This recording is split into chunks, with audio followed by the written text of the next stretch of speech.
blaxploitation is a film genre that allowed black actors to be able to have stars that would not be otherwise to in other films.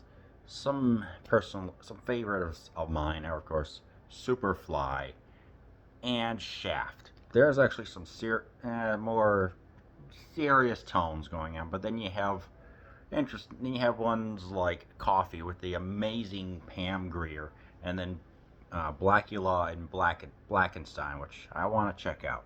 Then you have, well, I was all going on. James Bond got in the fun with Live and Let Die. Yes, the ever classic song on classic rock radio, performed by Paul McCartney and Wings.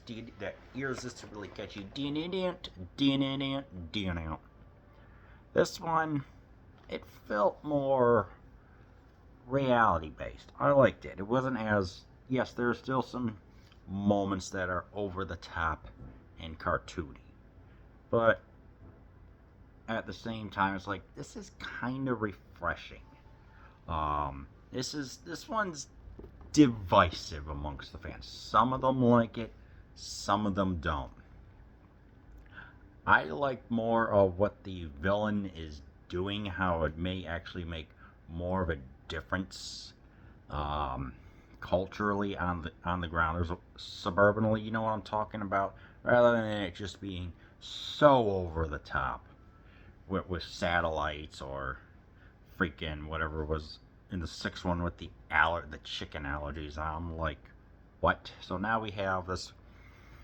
We have Mr. Big, who is of course a stage name, who is gathering poppies for heroin to distribute that. He's going to give, what was that, 2 tons worth as a free sample and get people hooked, and then eventually they will start asking for more, thus causing a socio-economic change going on, and him being the one who will profit the most, and especially doing through which there's a front of it in the Filet of Soul restaurant.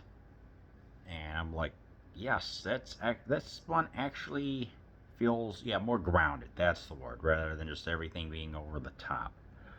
Yeah, yes, and like I said, with everything going on with the blaxploitation, it's it is nice to actually get it to see more in more grounded areas like Harlem or New Orleans or something like that. And I'm like, yes, this is something that it's definitely a nice change of pace. You know, it's we get to just see.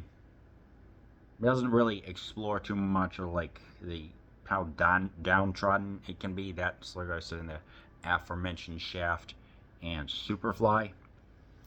But at the same time, it would take a certain Bond thing to happen, because there were 3 previous MI6 agents that were sent. Hamilton and 2 other people whose names elude me. And it's like, yeah, now we're actually getting some tension going on. And I'm like, okay then. Now we get to see some certain stuff. But at the same time, it's like, yeah, you know, we have the villain who is just pretty much just rules the San Monica, San Monique Islands, something like that. Forgive me if I'm wrong. It's what, 12:34 in the morning. I'm a little tired. This it kind of conquered the island, but at the same time, it's like, you know, the motive that he's trying to do. It feels more dangerous than anything else. I like that, but yeah, he plays 2 different people, and it's like, I like that. The actor who did it is like, does a good job. Whose name eludes me at this point. I'm sorry. At first playing like the one in charge on the island, and then gets smarmy, but also at the same time threatening. So it's like, yeah, he is there, and it is kind of refreshing to see someone else other than Blofeld, which I like. I like this.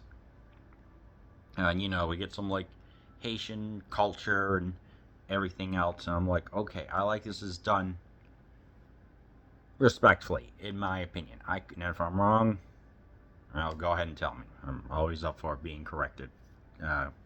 respectfully. But yeah, of course, the elephant in the room is, well, we'll get to him. It's like, I saw a couple elements of Thunderball, very specifically. There was the sharks, and I'm like, yeah, they're there, and we also get some crocodiles and an island, and I'm like, well, at the same time, it wasn't as over the top. Yeah, obviously one of the more interesting parts was when Bond gets led onto this very small island, and there are some hungry alligators, and we got this one villain named Teehee who has like a little, what is that, like a little grabber, this thing, a gopher grabber, you know what I'm talking about, a claw thing, not to just grab us. Like, he leaves Bond there, and he has to kind of like, okay, how's he going to get out of this? That was such a standout scene. I think it even, you know, the video game Pitfall where Pitfall Harry has to jump on alligators. Yeah, I think that influenced that. That was just such an interesting scene. And it's like, jeez, you know, it's like, how's he going to get out of this one? Does it in such an over the top way. It's like there's, with some of these scenes, there's no music playing. It's just like you focus on what's going on. You can either see it being over the top and hilarious, or just downright stupid. So it's like, take your pick about that. That's what I've noticed that may cause some division amongst the fans, and I'm like, that's fine, that's good.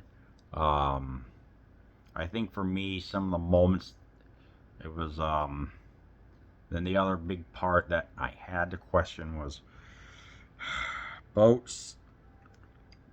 In a boat chase, is like, there was this plane chase where lady is waiting some flight instructions, saying, "Hey, are you the flight instructor?" "No, I'm not." It's like, "Here, just go around." So all of a sudden, this plane is just meandering around the hangar. What? And eventually, the wings get, they manage to squeeze through a door, and then the wings get chopped, and this lady's like, "Oh shit!" And then there's a double-decker bus of which Bond is driving. You know, some of the villains are trying to chase after him.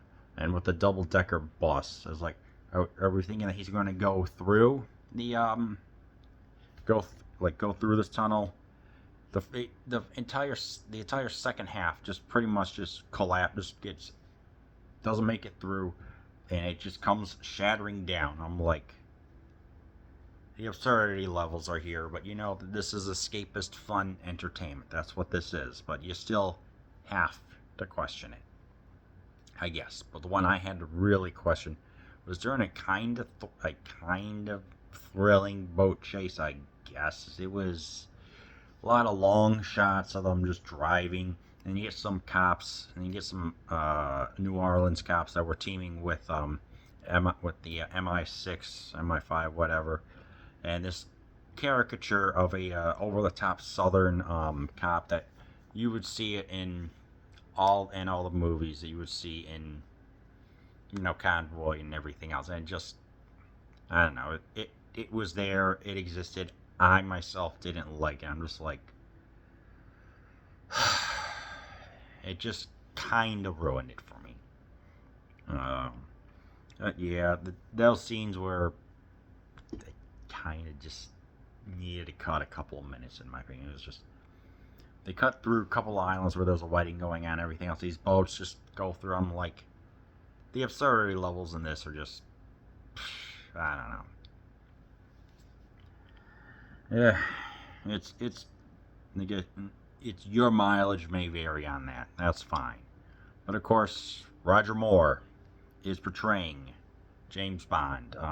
Sean Connery turned down an astonishing $5.5 million to portray the character, and people were just like, that is amazing. But he personally gave the nod to actual Englishman Roger Moore to portray the character, because Thomas Sean Conroy is Scottish, and George Lazenby was Australian. So this is the actual first Englishman to portray Bond as an Englishman. And then they kind of retcon that by saying he has Scottish ancestry. Whatever. So it's like, here is less physicality and just more using his wits and the wristwatch, which has a saw and a magnet that can attempts to pull a bolt over. I'm like, okay, yes, the return of the gadget's enough, but to where it's not like comical. It works well, and I think that more is he doesn't have he has some one-liners, but it's not like where you have a big setup for it and then it happens. Like the actual thing happens and then it sits for like maybe 1 or 2 seconds. Like the joke happens. It's like there was this, like at the end with the villain, because he has this, what is that, a gas bell or something like that, gets himself blown up. He says, well, he always did have an inflated ego of himself. So yeah, I mean they're still there, but it's not as over the top. So yeah, this was like, it was like the beginning of a new Bond movie, and you know, this one's pretty good. Yes, there are some moments that I didn't like, and some of the pacing towards the end. But overall, I mean, yeah, this one's pretty good. I don't know, I'd say maybe yeah, definitely, definitely a 7 out of 10. I do recommend for something different. Anything in tradition of Roger Moore, watch Live and Let Die.